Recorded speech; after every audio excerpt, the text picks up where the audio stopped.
asalaamaaleykum mbokk ñi seetaan ñëpp ñi seetaan xam sa dëkk émission bi nga xam ne da leen di wan dëkk bi biir ruq yi lépp lu nekk si biir Sénégal gis ngeen nag voyage yi ñu doon def dañ doon dem def ay aventure di yéeg di wàcc bi passé Kédougou lañ demoon métti woon nañu yéeg ci ay montagnes dugg ci ay gaynde lu nekk def nañ ko waaye neexoon na trop mais bii dañoo tànn ni dañoo relax fi ñuy dem soriwul c'est juste à wala 1h20 gis nga 1h20 de Dakar soriwul da ngay génn dem pied dans l'eau tefes nga yegg relax kenn du la sonal gisoo ni ma solo ni instant xam nga ni pare naa ba pare boo leen xoolaat vidéo bi nii di ngeen gis ni sunu bis bi dafa changé si biir dafa classe loolu nag man du samay mbir may bàyyi élage mu gën ci dem. waaw comme lu Doudou wax rek voilà dañuy dem fu soriwul Somone nouvel horizon nga xam ne bu ñu demee foofu dañuy dund lu bees bi ñuy dund mooy doon def relax voyage vacances boo xam ne dañuy noppaleku vraiment xam nga. kenn du la sonal sori situation yi ñu dund nga xam te ne dina permettre nit yi ñu mën a dem foofu ak en couple entre famille am solo c'est des choses yoo xam ne dinañ leen wan ci biir vidéo bi yan ak yan activité moo fa am ak lan lañ fa mën a def pour noppaleku et aussi pour avoir plaisir. waaw et puis ñu ngi remercier vraiment Royal Tour nga xam ne ñoom ñooy partenaire u ATS xam sa dëkk ñoo ñu jox bis bi vraiment la classe ci biir dinañ leen wan lépp gis ngeen ko waaw kay kon nag gars yi toppale ñu ngeen xam voyage ni muy demee dina neex dina fën lépp loolu fa gisul rek nga fekk am fa waaw maa ngi photo bi ñëwaat on fait des photos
ak jàmm si biir Royal Horizon Baobab ñu ngi nii ak monsieur Diouf mu dalal ñu si accueil bu rafet mais li may séen nii dafa mel ni cocktail la. Oui, oui. Alors c'est ça qu'on appelle le cocktail de bienvenue qui est servi aux clients qui viennent tout juste d'arriver. Non, il y a également ce que l'on appelle l'enregistrement, c'est-à-dire il y a une fiche que l'on appelle la fiche de contrôle qu'ils doivent remplir individuellement. D'accord. Et après identification, on leur met ce qu'on appelle les bracelets pour montrer que ce client fait partie de l'hôtel. Après cela, on leur présente les informations relatives à l'hôtel, c'est-à-dire les heures de repas. Oui. C'est-à-dire le petit déjeuner est servi entre 7h30 et 10h30 tous les jours. Le déjeuner à partir de 12h30 jusqu'à 14h30. Maintenant pour le dîner aussi, c'est à partir de 19h30 jusqu'à 22h30. D'accord. Voilà, il y a d'autres activités qui sont coordonnées par l'équipe d'animation. Pour beaucoup plus d'informations, vous pouvez vous rapprocher de monsieur Pierre, le responsable de l'animation. Ouais. Il faut retenir que tous les jours, il y a une séance de fitness qui est organisée à 10h, tous les jours à 10h. À 10h. À 10h tous les jours, à 10h du mat. Et aussi, il y a une autre séance que l'on appelle l'aquagym à partir de 11h30. Ça, ce sont deux activités qui se font tous les jours. Super. Voilà. Il y a également d'autres activités en fonction du nombre de clients que nous avons également. Par exemple, les soirs en semaine, on peut organiser de l'animation que l'on appelle animation à la carte. Cela va en fonction du nombre de clients que nous recevons chaque jour. Maintenant, les week-ends, c'est-à-dire le vendredi et le samedi, c'est un spectacle qui est organisé. Voilà, un spectacle avec beaucoup d'animation. Donc, nous sommes ce jour sur l'hôtel de Narnaner. Ah oui, ça va être au top, ça je vous dis. Ah, merci waay monsieur Diouf yow amal jàmm. Merci beaucoup. sama gars yi ñu dem topp leen ma nga xool affaire yi muy demee nag ayca lekk gi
affaire bi koy bàyyi bi bosom dugul mu naan moomu tane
Bonjour, moi je suis le capitaine Cheikh Diagne, je suis le conservateur de l'aire marine protégée de la Somone.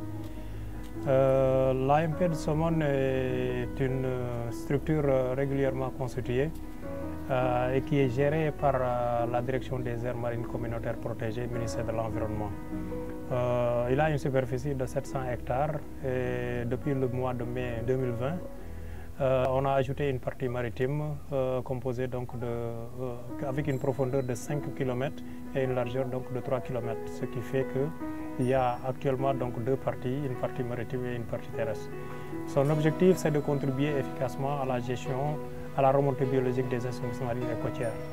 Et comme organe de gestion, nous avons donc l'État qui joue un rôle d'appui conseil et d'encadrement pour mieux accompagner le processus en conformité donc avec les orientations de l'État en matière de conservation et les communautés qui sont composées donc en différentes parties prenantes pour apporter leur touche à la gestion de la réserve. Je m'appelle Salif Mbodj, je suis le président du comité de gestion de la réserve naturelle d'intérêt communautaire et par ailleurs éco-garde au niveau de la réserve naturelle. Aujourd'hui, la réserve naturelle d'intérêt communautaire est devenue aire marine communautaire protégée depuis le 27 mai dernier, donc par un décret présidentiel. Ce qui existait avant, c'était une délibération du conseil rural dans le cadre de la décentralisation.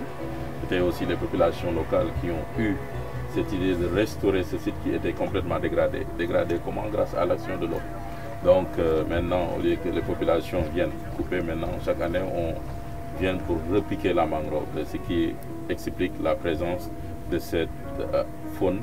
Donc tous les bateaux que vous voyez là, ça appartient à des jeunes saumonois ou de guéros qui font des balades touristiques. Il y a aussi ce qu'on appelle les quads-bars à l'autre côté. Il y a aussi les femmes ostricoles, donc ce qui propose des dégustations d'huîtres pour ceux qui viennent découvrir la saumon.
Mesdames et messieurs, s'il vous plaît, encore une fois, un tonnerre d'applaudissements pour ce grand artiste qui est là parmi nous ce soir. Pour vous design, bravo vous.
askan wi gis ngeen sunu week-end jeex na neexoon na trop gis ngeen instant yi ni ma changé jël naa poids parce que hôtel bi gis ngeen ko ci vidéo yi da ngay lekk ba suur fii dafa neex da ngay ñëw détente relax kenn du la sonal ñi ngi remercier Royal Horizon Baobab bi nga xam ne moo ñu may chance bi ñu am nii ñëw dund si hôtel bi week-end bu neex collaboration bi neex na te j'espère que du yam fii ndax nii neex na trop man hôtel bii bëgg naa fi dellu si waat ñuy profité tamit di remercier Royal Tour mi nga xam ne ñooñu jox bus bu yàññi bi rafet climatisé frigidaire neex da ngay dugal lépp muy sedd Royal Baobab nag sorewul comme ni nga ko waxee ci vidéo bi début bi gis ngeen da ngay jël génn Dakar ay 1 heure de temps nga yegg en plus cherul dara mu ngeen ñëw en famille comme mu ngeen ñëw en solo festival yi neex na buffet bi à volonté da ngay naan waaw na nga kii na xam ne di nga jàppante di saw parce que moom naan moom da ngay naan ba tii da nga dund waay am jàmm balaa may dem comme d'habitude xam nga ñun dañoo baax waaw mais man sama baaxaay waa Royal Horizon Baobab ñoo ma gën a baax parce que ñoom dañuy may nuitée à 6 personnes 6 personnes yooyu nag su ma nee 6 personnes ça veut dire que su la neexee boo gañee nga ñëw ak keneen mën nga ñëw ak sa papa comme papa yi mën na ñëw ak yaay ji ñëw ak doom yéen a xool ku la neex mën nga àndal par 2 la daal par paire boo defee paire muy 6 règle jeu bi lan la ñu may la loolu da ngay abonné wu ci compte Instagram ak Facebook bu Africa Tourisme Solution ATS Instagram ak Facebook ak tamit Royal Baobab Instagram ak Facebook ngeen dem nga abonné wu ba pare parce que dinañ xool ndax abonné ngeen soo paree loolu nag nga wax lan moo tax nga war a gagné week-end bi lan moo tax waa maanaam week-end sax maa ngi kii xam nga dama kontaan parce que man week-end lañ ma dóor nuitée bi lan moo tax nga war ko gagné loolu ngay commenté après nga abonné ci ñaari page yooyu c'est très simple soo bëggee nag maximiser say chances wool ñëpp ñu aimer say commentaires parce que loolu tamit point la si maa ngi dem dañu war a ñibbi bus baa ngi nii mais comme que fii buffet à volonté la jus à volonté foo dem doon si bisaa bi soo gaay ah xéwal je vous aime adore bëggee